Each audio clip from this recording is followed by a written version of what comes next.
Yeah. Thanks, Rudy. Take care. Good. God bless you, Piers. All the best. Bye. Well, joining me now is Luke Beasley, the progressive political commentator who was actually at the Trump rally in Pennsylvania when the attack went down, and CJ Pierson, who's the co-chair of the Republican Youth Advisory Council. Well, welcome to both of you.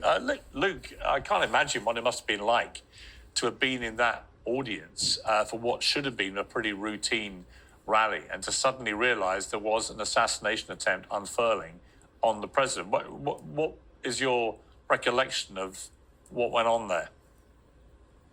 Piers, good to be with you. Indeed, it was pretty frightening. A lot of confusion, as a lot of people have testified to initially about what was happening, and then just crowds running away thinking, is this a mass shooting of the crowd? Is this an assassination attempt? And so all horrible. And pretty quickly, once we found out what was going on, I think it was instantly occurring to everybody just how horrific what happened was. And then, of course, learning that there was a death, Corey, and this is not something that should be happening at a political event. With any of my differences with the people at that political event, it's absolutely unacceptable in our democratic process.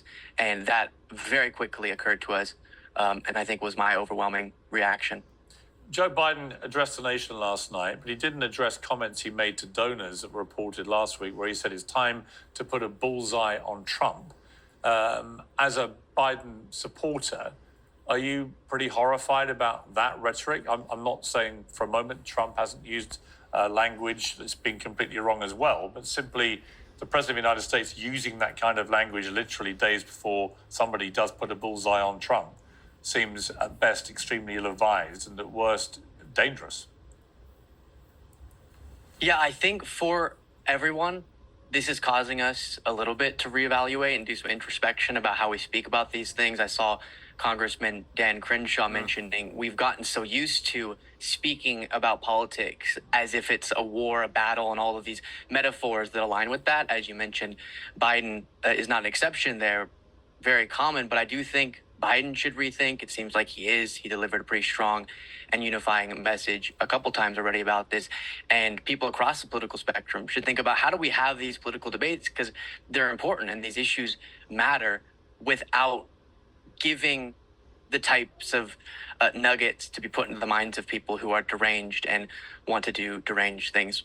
Do you accept, finally, before I go to CJ, do you accept that the real problem the Democrats have with this election now is that Biden was already really struggling because of the debate debacle and the assessment many people made that he's got cognitive issues that make him unfit for office now, related to his age. So he was already in trouble. And the reaction to what happened to Trump, I mean, of course, it removes, in a way, one of the biggest weapons that the Democrats have had against him, which is he's a threat to democracy. Here you have one of the biggest attacks on American democracy of my lifetime, an attempt to try and assassinate, to murder one of the presidential candidates. It's quite hard for the Democrats to now go after Trump on that narrative they were pursuing so aggressively before, that this man represents a great threat to democracy, when this has just happened to him, isn't it? So on those two levels, many people think this election just ended. Yeah, I would be being dishonest with you if I acted like the imagery that came from that day, the fist up and sort of this happening to a former president, is not going to have an impact for Trump's campaign and sort of a rallying around him effect. I disagree that we shouldn't still make an accurate fact-based case, maybe more mindful, as we mentioned, about the language that people use. But I know myself and many elected Democrats should continue to explain, because it's true. And we shouldn't let this deranged shooter completely derail the political discussions that we're having. Again, let's rethink them and do our best to unite, while also being honest about the ideology that's represented by MAGA and the way that it seeks to deteriorate the foundation of our democracy. I don't think we should all of a sudden start lying about the observations that we've had, even while understanding the horrific nature of this attack on democracy and Trump. Okay, let me bring in CJ Pierson. You're the co-chair of the Republican Youth Advisory Council. You're in Milwaukee for the RNC Convention. Obviously, it's going to be a very different convention now. First of all, what is the atmosphere like there? Well, I'll tell you, the mood here is definitely a lot more somber than it was going into it. I think people are retrospective of what just happened this past weekend, which is, as you described it, indeed an attack on our democracy. But it's an unsurprising one, especially when you look at the rhetoric of the left over the course of the past several years. They've equated Donald Trump to Hitler. They've demonized half of America. They tried to lock him up, and when that failed, now they tried to put a bullet inside of him. And this is the type of rhetoric that has just been commonplace in our politics. And I would go to say that Joe Biden is the exception, is not the exception, but he is the rule. You look at him saying that he wants to put a bullseye on the president. You look at Reid Hoffman saying that he wants to make Donald Trump a martyr. You then see the advisor to Reid Hoffman going out and sending an email to the press saying we should actually perpetuate the false narrative that this was all staged. The left has not learned their lesson. They continue to traffic in this rhetoric. And hopefully you would think that after Saturday, they would reevaluate what happened. Okay, so unlike your co-panelist, Luke, you've at no stage in that statement made any attempt to talk about your own side having similar issues, which they do, or wanting unity and to bring people together here. And this, again, it's just part of the problem, CJ, I think. Actually, I applaud Luke for what he said. He made no attempt to pretend that on the Democrat side, they're part of the problem. You've ignored the part of the problem, which is clear and demonstrable, which is people on the right often do things just as bad as the stuff you've been detailing about the left. And until both sides acknowledge that and make a joint agreement to dial down the collective rhetoric, nothing changes. Well, Piers, I would push back on that because it's not conservatives or MAGA Republicans going out and committing violence against Democrat elected officials. It's not them shooting up congressional softball games. It's not them attacking presidents and former presidents. It is Democrat politicians. And at the end of the day, the left wants to talk about January 6th. They've been talking about it for years. As Kellyanne Conway rightfully said, every single day a Democrat wakes up. It's January 6th on the calendar. They get it in their, electric vehicle and they drive to Planned Parenthood. That is their reality. And so if we actually want to talk about real attacks on democracy, and as you said, Pierce, rightfully so, we just saw one. We just saw an actual attack on democracy. Not a talking point, not some rhetorical attempt to divide, but an actual attack on democracy. But are you saying that your side is completely blameless in the political temperature reaching these horrific heights? I'm saying that if you show me a MAGA Republican that has aimed a rifle at the head of any Democrat politician or former president or president, then we can equate the two. I think rhetoric, we should all, be introspective about what our words mean and what they actually portray. But what we're seeing is not actually any double take being had by those on the left. AOC just yesterday said that Donald Trump is a fascist. She is using the same rhetoric that very well could have led to him almost being nearly assassinated this past weekend. Okay, I tried, Luke, so maybe you can directly challenge CJ Pierson. Yeah, I agree with what you said, Piers. Super sad, CJ, that immediately you're just sort of back to super divisive and dishonest talking points. You said that people haven't pointed rifles at dishonest, Luke, Democrats. About a member of the radical let me left. Say, Gabby, you remember Gabby Giffords? Gabby Giffords was shot. And then you also have more recently Paul Pelosi. I was curious. I was curious. Hey, I let you go for it. Let me. So Paul Pelosi was nearly killed by being bashed in the head with a hammer. And do you know what we heard in the aftermath of that? Unlike the response to this horrific attack on Trump, we saw people in positions of power within MAGA, like Trump himself and Don Jr., joking about this elderly man's head being bashed in with a hammer. And so I think I would feel weird with myself if I even walked out of this conversation allowing for the false equivalency. I agree, Piers, both sides need to be honest about roles they've played and be mindful of their language without completely ignoring important points we need to make. But also, there isn't an equivalence between the leaders. Yes, people online, I've seen some deranged people on the left, to Piers's point, celebrating whatever it might be, pushing conspiracy theories. I hate that. That's terrible. It should be denounced. But Democratic leaders immediately came out in unison and have denounced this, whereas jokes were made about Paul Pelosi. So that should be noted as well. I think, CJ, should really do a lot more introspection than what Well, we're let me seeing. come on back to the CJ. CNN. Look, Yeah, CJ.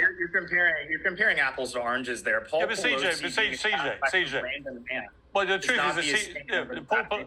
A MAGA conspiracy Paul theory. Pelosi was widely mocked and ridiculed in a disgusting manner by people on the right. That is unquestionable, right? And so when I see people doing the same thing to Trump from the left now, I think, well, yeah, but you were very angry when this was done to Paul Pelosi. So why are you now doing the same thing? There's a double standard that runs But through a no lot powerful Democrats, though. Sorry?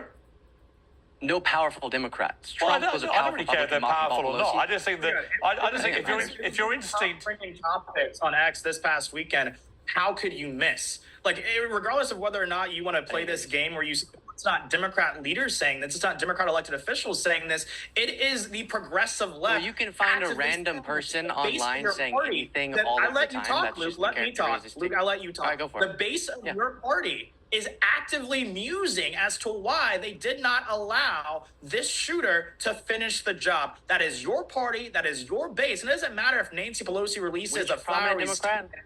Your party is actively celebrating what would have been the biggest, most consequential attack on our democracy in American history, at least in I'm our just lifetime. curious, which prominent Democrat are you citing? Which prominent? Because you can find someone saying crazy things online in response to everything. So I hate that. We I'm can disgusted talk by that. about I've spoken out Destiny. against We that. can talk about Destiny. We can talk about Destiny, who's But been yeah, a guest streamer on this being deranged program. is not the same as the presumptive nominee of a party. CJ, let's be honest. Come on. Well, I think a lot more people probably follow him than a lot of the members of Congress you're citing here, right? And so what Destiny is saying, CJ, why? Let me ask you, CJ, why are you so implacably reluctant to accept that anyone on your side has done anything wrong as part of this debate? Because I find that it's a very odd exhibition of defiance when you've had your own leader, Donald Trump, show a very courageous act of defiance just after being shot. I think it was a remarkable thing that he did to spring to his feet like that, risking his life potentially again. He didn't know how many people were there. But your act of defiance is simply to ignore the bleeding obvious. I mean, everybody knows that people on the right and the left have done and said disgusting things, that they've all been part of the rising tide of inflammatory, incendiary rhetoric. And I just don't understand why you wouldn't just accept that and say, yeah, listen, there are people on my side who are part of the problem too. And we should all dial down. But you're very, very, very, very, very determined not to do that. Why? Well, Piers, I would say that, I think, as I said earlier, I think we should all be introspective about the words that we use and the fact that they have power. But I think it's also important for us to be clear-eyed about the fact that actions do matter. And the action that happened on Saturday was a direct attack on democracy that was inflamed and incited by a radical left that continues to compare this president to Hitler, continues to dehumanize half of America and treat us as if we are second-class citizens in a country and we're all anti-democracy. Do you accept then that January 6th was an appalling act on attack on democracy as well? And people were openly calling for the execution of people like Mike Pence and assassination of other elected officials. Do you accept that that was an attack on democracy? Because I do. I think they both were. I don't think anyone of any consequence was calling for the execution of Mike Pence. But of course, I disavow that rhetoric and I disavow, any type of political violence. But I think, again, we have to be mindful of who in this country is committing the political violence. For Trump to be executed on Saturday, after the attempted assassination of President Trump, after the attempted assassination of President Trump, you didn't see Republicans out here rioting, looting, and burning down America. Imagine what the left would have done. Actually, we don't have to imagine, because just a few summers ago, they burnt half of this country in the name of social justice. They're the party of violence. They're the party of terror. We are the party of decency, and we showed it in the way in which President Trump has called for unity, called for grace, and continues to deliver for the American people, as he will this week as well. All right, I'll give the final word to Luke on that. Yeah, I think, Piers and the audience, what you're seeing is a big difference between the pro-democracy movement right now represented by the Democratic Party with its flaws and this current MAGA ideology. When someone who I've spent every day talking about the flaws of being Trump, when someone such as him is attacked, universally, people in positions of power, elected Democrats, are able to recognize the attack that was on democracy. And we believe the threat that is posed by the MAGA ideology to democracy should be prevented through democracy, which is why we're against this. And that reaction Biden denouncing it immediately, wanting this to see justice, comes in stark contrast to the conspiracy theories we heard from elected Republicans, not random people on the internet, post January 6th, what we're hearing here from CJ, wanting to further divide and spread falsehoods, and what we saw in the aftermath of the Paul Pelosi attack. One side incapable of denouncing this sort of violence, the other very able to, and I think that's quite the indictment of the two ideologies. Okay. You can't call yourself pro-democracy when your side tries to impeach a president, jail him, and then assassinate him. You failed all of those times. You'll fail again come November. Do I get to respond to this, Piers, or was that the wrap-up? You can respond. Because I'd love to respond. Yeah, I would just say supporting an attempt to block the peaceful transfer of power is the most prominent example of an attack on democracy. And so universally, we should be opposed to attacks on democracy, not just when it's politically advantageous. Okay. I'm going to leave it there. But thank you both for a spirited debate. I appreciate it.